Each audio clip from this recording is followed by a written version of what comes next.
In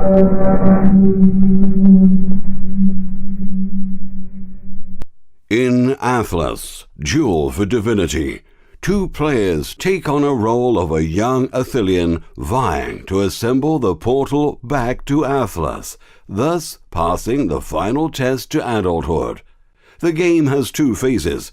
In the first phase, the creation phase, each player uses his cards to create and equip their own alpha creations and prepare a divine intervention deck.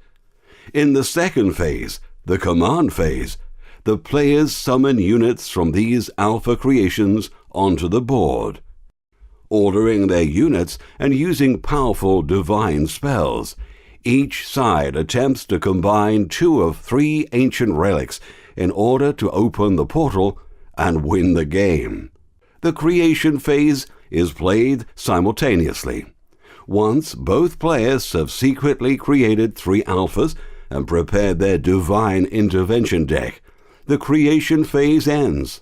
Both players choose their alpha's powers by combining alpha creation cards. The more cards an alpha has, the more powers it can use. However, the more cards an alpha has, the higher the summoning value of each unit from this alpha will be. There are 4 types of alpha creation cards: genus, ability, equipment, and spell cards.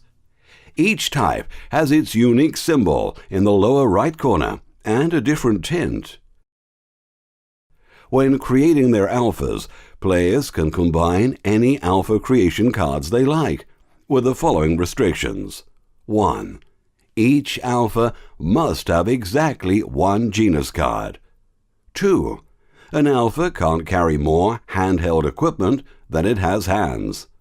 3. The total creation points of all the spell cards of an alpha cannot exceed the total spell points limits of this alpha.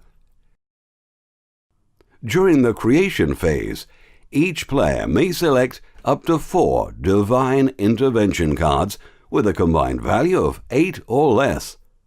The synergy between your alphas and your divine intervention deck will decide the strength of your game strategy. The command phase is played over a series of alternating player turns. Each player turn has the following 3 steps: upkeep, unit activation, and summoning. Step 1. Upkeep. In this step, a player checks the duration of power effects and divine interventions. Step 2. Unit activation. In the main step of their turn, players activate each of their units, one after the other.